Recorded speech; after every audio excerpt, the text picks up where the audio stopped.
नमस्कार दोस्तों, ocean network में आपका स्वागत है। एक और बड़ी कामयाबी मिली है और फैसला ये हुआ है, ज्ञानवापी तहखाने में हिंदुओं को पूजा का अधिकार मिल गया है और 1993 से पहले पूजा पाठ को किसी और ने नहीं, राज्य सरकार ने रुकवाया था।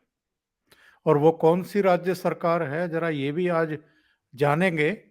लेकिन ये कितना बड़ा फैसला है और इसके बाद अब संभावनाएं कौन सी बलवती हो रही हैं और इसके लिए कितना संघर्ष करना पड़ा है, इस पर भी चर्चा करेंगे। हाल में जो एएसआई की सर्वे रिपोर्ट है वो सार्वजनिक हुई है। पहले अदालत में उसे पेश किया गया, फिर अदालत में ये मांग की गई कि इसको सीलबंद क्यों लिया जा रहा है, इसको तो सार्वजनिक किया जाए।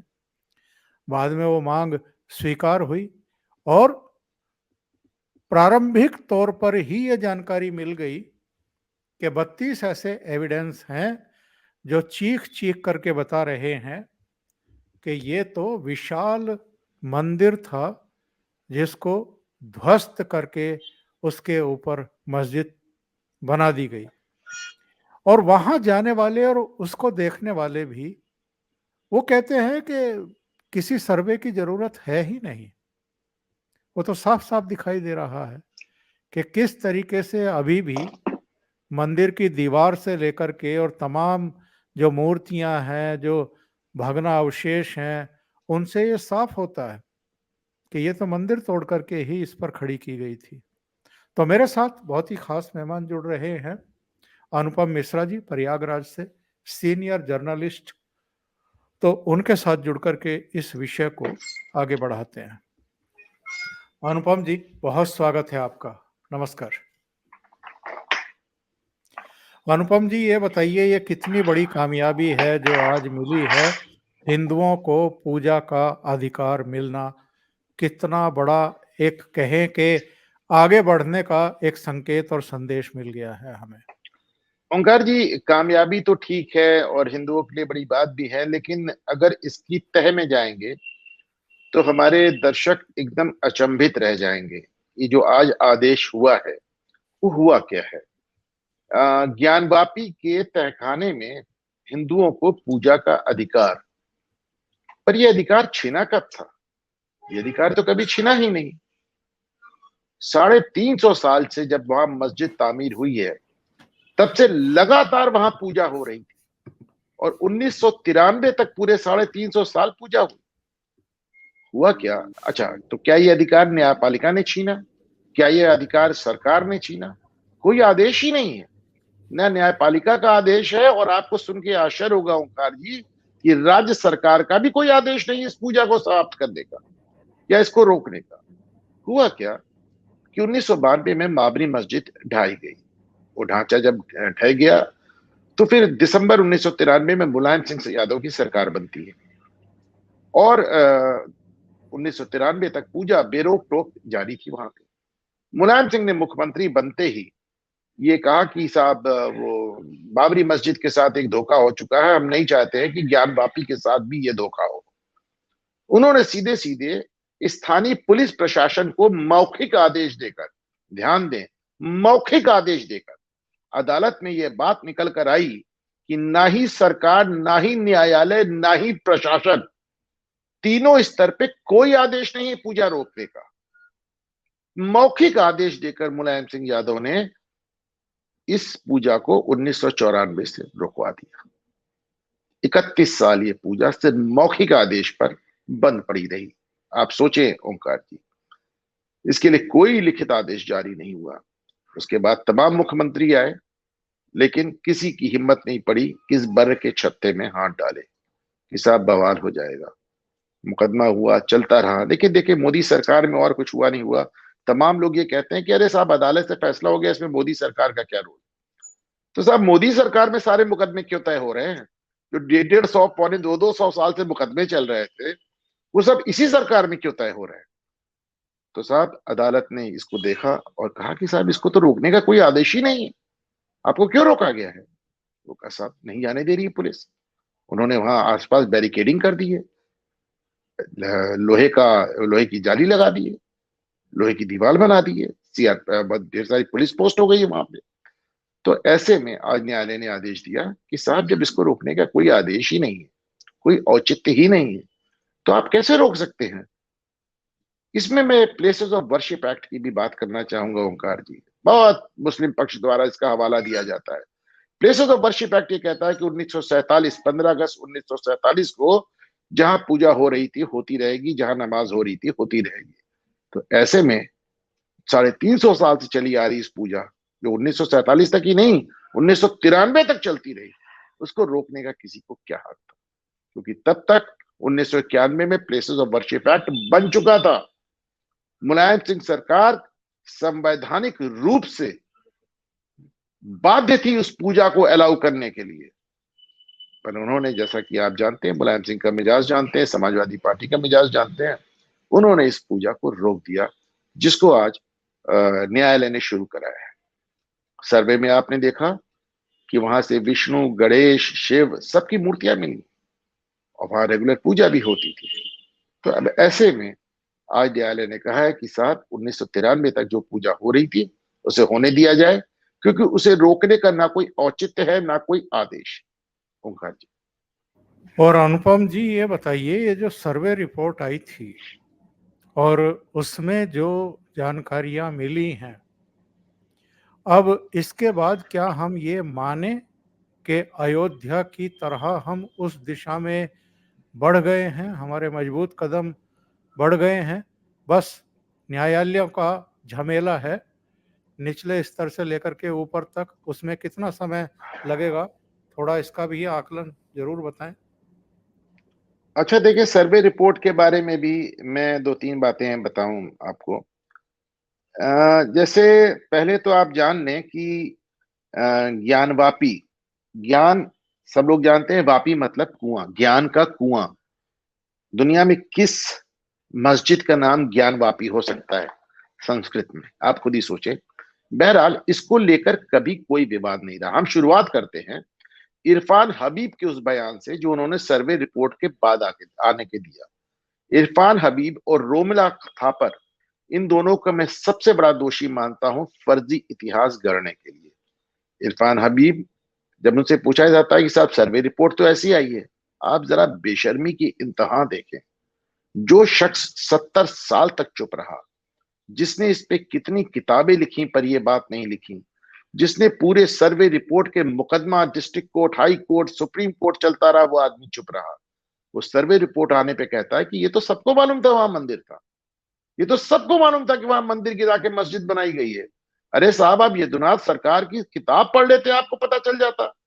अगर आपने नहीं पढ़ा तो आप जाहिल हैं। ये मेरे नहीं, इरफान हबीब के शब्द है।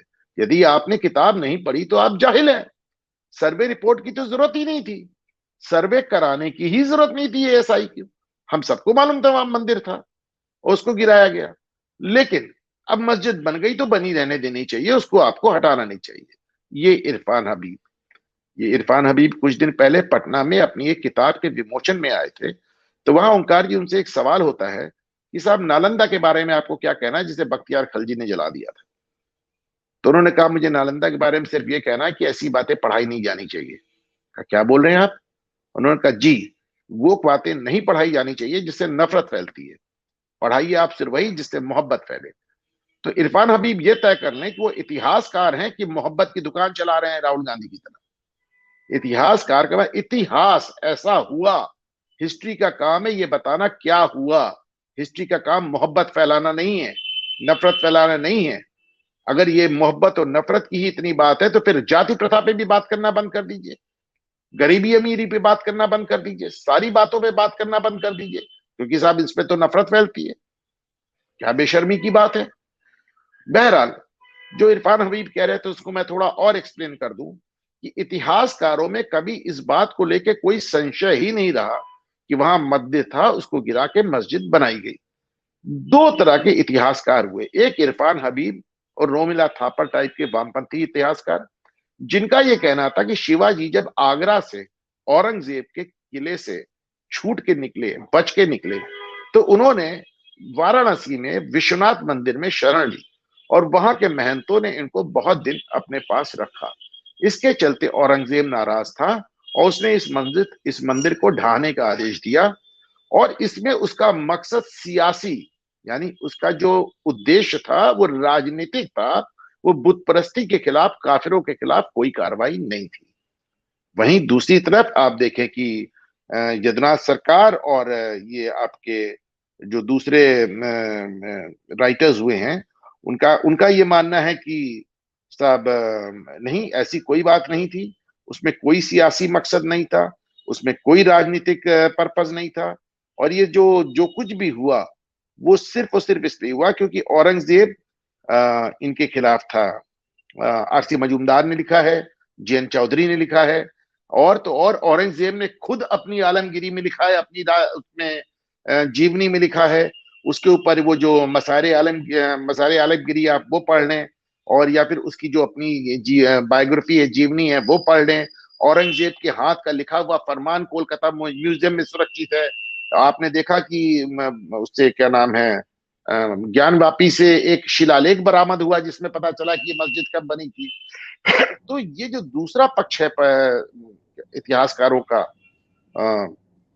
ये जिसका नेतृत्व मैं मानता हूं कि आपके यदुनाथ सरकार कर रहे हैं, तो उनका ये कहना था इसमें कोई सियासी मकसद नहीं था, कोई राजनीतिक उद्देश्य नहीं था। औरंगजेब ने एक ब्लैंकेट आदेश पारित किया था, जिसमें मंदिर ही नहीं कहा था, उसने कहा मंदिर, मठ और तो और गुरुकुल भी गिरा दो, जहां भी हिंदू शिक्षा दी जा रही हो सब गिरा दो।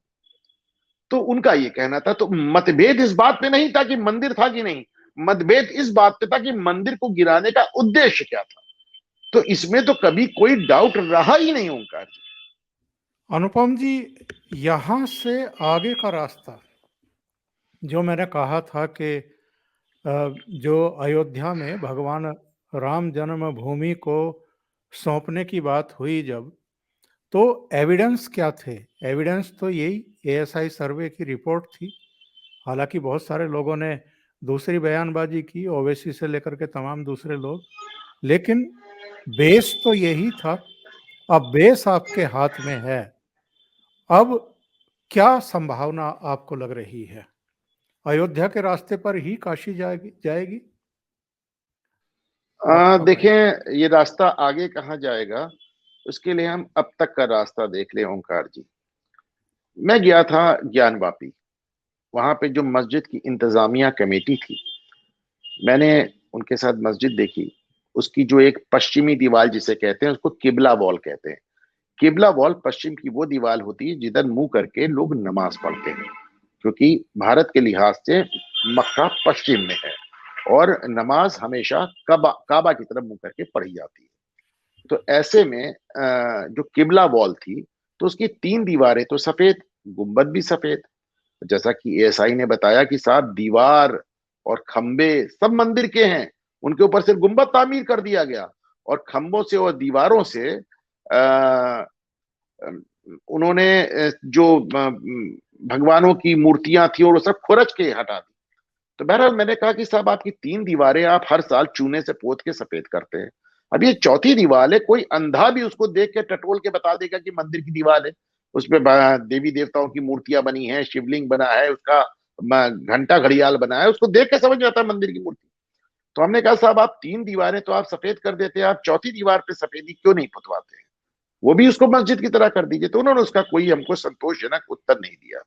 पर हकीकत यह है कि वो दीवार इसलिए छोड़ी गई थी ओंकार जी, सालों साल, दशकों दशक, सैकड़ों साल आपको ये याद दिलाने के लिए कि यहाँ पे मंदिर था और अब यहाँ पे मस्जिद है।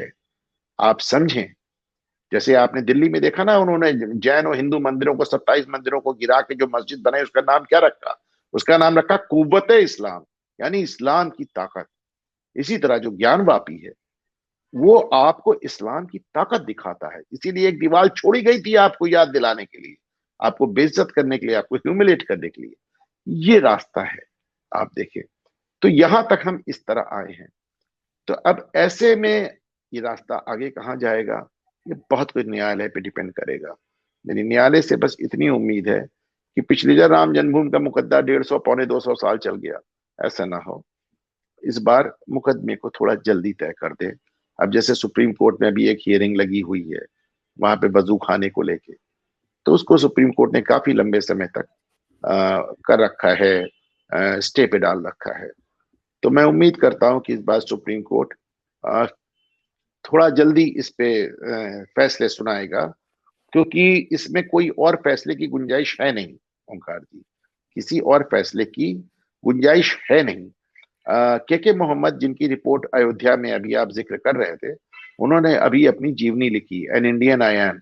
अगर आप उसमें पढ़ें ओंकार जी, तो के मोहम्मद बताते हैं कि किस तरह इरफान हबीब ने समय समय पे कैसा कैसा छल किया। ओंकार जी, और ये जो हमारे देश के भीतर और देश के बाहर भी, मैं तो पाकिस्तान के जो यूट्यूबर हैं, जो मेन स्ट्रीम का मीडिया है, उसको कभी-कभी देखता हूँ जाकर के कि किस तरह की प्रतिक्रियाएं वहां से आ रही कैसी हैं। प्रतिक्रियाएं ओंकार जी, आप बताइए। पाकिस्तान में ऐसा कोई हफ्ता नहीं जाता, ऐसा कोई जुमा नहीं जाता जब एक मस्जिद वहां बम से ना उड़ जाए। ऐसा कोई जुमा नहीं जाता जब वहां एक ना एक मस्जिद बम से ना उड़ा दी जाए और नमाजियों को भी साथ में ना मार दिया गया हो। आप अभी देखें, गजा पट्टी में 1100 मस्जिद गिरा दी इसराइल ने, 1100। आपने देखा है कि बांग्लादेश में और पाकिस्तान में हजारों मंदिर आग लगा दिए गए। उनकी कहानी लिखने वाली तस्लीमा नसरीन आज दर दर की ठोकरें खा रही है।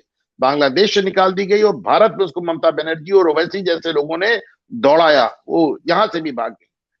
तो वहां मंदिर जलाए जा रहे हैं, जबरदस्त। आप देखें मस्जिदें, आपके अपने मुल्क में आप बम लगा के उड़ा दे रहे हैं, और एक मस्जिद का आप इतना इसको लेके इतना हंगामा बोले में।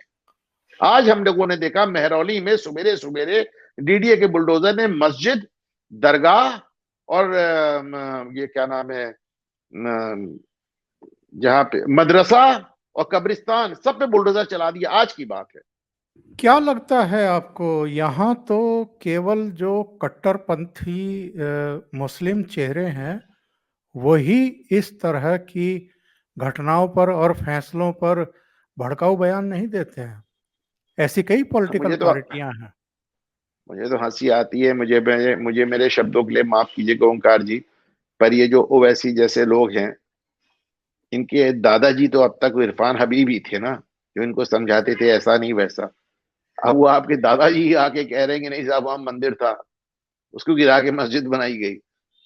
आपके पास सबूत क्या रह गया? एएसआई कह रही है, इरफान हबीब कह रहे हैं, आपके जो सबसे बड़े पैरोकार थे वो कह रहे हैं हाँ ऐसा हुआ है।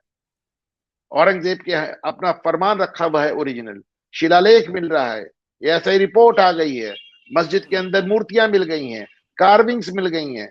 देखिए मैं आपको एक किस्सा सुनाऊं छोटा सा। ओंकार जी, मैं भी एक टीवी चैनल पे कुछ दिन पहले बैठा हुआ था, तो उस पे एक मुस्लिम धर्म गुरु भी मौजूद थे, बड़े नेता थे। तो बात वो भाईचारे के कर रहे थे, हिंदा हैं और गंगा जमनी तहजीब की कर रहे थे, हिंदू मुस्लिम भाईचारे के लिए कह रहे थे। हमने कहा साहब, अगर भाईचारे की ही सवाल है तो आप तो देखें कि भाईचारे में हिंदुओं ने अपने मुल्क के 3 टुकड़े करा लिए, 2 टुकड़े आपको दे दिए इस्लाम के नाम पे।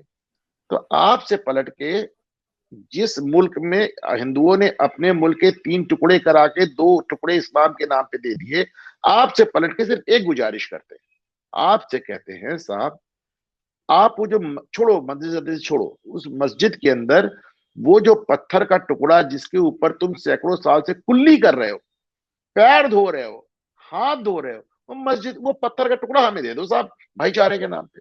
आप देखें मेरी कितनी एक बात समझे आप, मुझे भी मालूम था जवाब क्या आना। मैंने कहा साहब आप मस्जिद रखें, अगर आप, हम कहते हैं शिवलिंग है और आपके लिए वो पत्थर कुल्ली करने की जगह है, हाथ पैर धोने की जगह है, तो भाई अगर मस्जिद का एक कंकड़ एक पत्थर दे देने से भाईचारा हो जाता है तो इसमें दिक्कत क्या है? तो साहब उनका जवाब क्या था? उनका क्या बात करते हैं साहब, धूल नहीं देंगे हम आपको मस्जिद। एक मैं इनकी पंक्ति सुन रहा था कुमार विश्वास की, और वो वायरल है आजकल। उन्होंने कहा था कि आपने मंदिर तोड़ करके मस्जिदें बनवाई, आपने मंदिर छोड़ करके मस्जिदें क्यों नहीं बनाई? तो नियत आपकी मंदिर तोड़ना था। और मंदिर केवल एक पूजा स्थल नहीं होता है। मंदिर जो है वो जिस तरीके से हम इस समय अयोध्या में देख रहे हैं, काशी विश्वनाथ में देख रहे हैं, केदारपुरी में देख रहे हैं, उज्जैन में देख रहे हैं, सोमनाथ का मंदिर है। जहां जहां मंदिर में पर्यटक जाते हैं, आस्थावान जाते हैं, भक्त जाते हैं, उसके साथ अर्थव्यवस्था का एक पूरा चक्र भी खड़ा होता है। एक सामाजिक मेल जोल और अधिक बढ़ता है। तो सामाजिक दृष्टि से, आर्थिक दृष्टि से भी मंदिर जो हैं वो हर तरीके से बेहद महत्वपूर्ण होते हैं। और सांस्कृतिक दृष्टिकोण से तो आप इनकार कर ही नहीं सकते हैं। तो एक साजिश के तहत मंदिरों को नष्ट किया गया, अपमानित भी किया गया उस समय हिंदुओं को, क्योंकि वो उस समय उतने ताकतवर नहीं थे, उतने मजबूत नहीं थे। आज देखें, मंदिर का बहुत हिंदुओं को अभी कंसेप्ट रह नहीं गया। मैं प्रयागराज से आता हूँ ओंकार जी, और जहां मैं बैठा हूँ वहां से 300 मीटर पे हनुमान मंदिर है।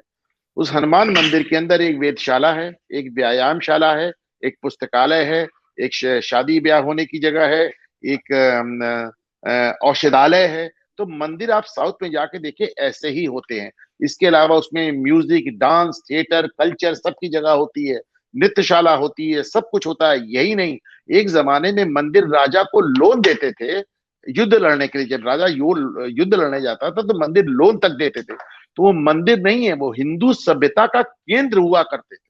आप समझिए, वो हिंदू सभ्यता का केंद्र थे। तो मंदिरों पे हमला नहीं हो रहा था, वो हिंदू सभ्यता पे हमला। उन्हें मालूम था कि साहब ये इनका केंद्र है, इस पे हमला कर दो। इसी के चलते ब्राह्मणों पे प्रहार होता था। उनको लगता था कि साहब ये ब्राह्मण ये मंदिर अंदिर चला रहे हैं, ब्राह्मणों को विवादित कर दो, ब्राह्मणों को हिंदू धर्म की बाकी जातियों से काट दो, मंदिरों को डिस्ट्रॉय कर दो, हिंदुज्म अपने आप मर जाएगा, हिंदुज्म अपने आप मर जाएगा। तो ये एक कोशिश अंग्रेजों ने भी की और इससे पहले मुगलों ने भी की।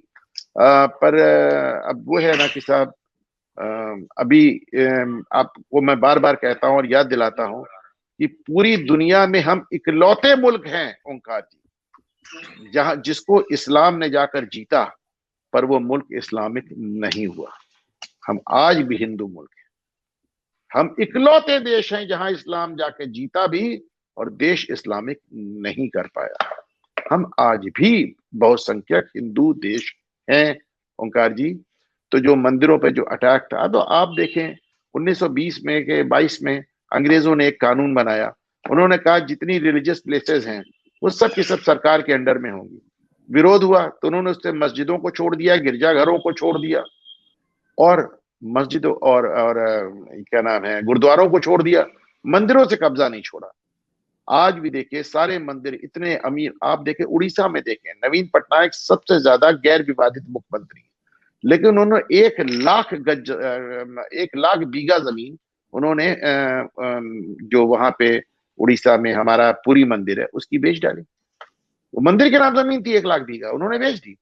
आप देखिए कि सारे मंदिरों में आपने देखा कि उसमें आंध्र प्रदेश में जगन मोहन रेड्डी बालाजी टेम्पल पे एक क्रिश्चियन अधिकारी बैठा देते चीफ एग्जीक्यूटिव ऑफिसर बना के। और इनको जब आपने कोविड के दौरान सुना होगा कि फलाने मंदिर ने 5 करोड़ दिए, दिखाने मंदिर ने 10 करोड़ दिए। अरे मंदिर नहीं दे रहे हैं ये, उनपे बैठे वो आईएएस अधिकारी जो राज्य सरकार को रिपोर्ट करते हैं।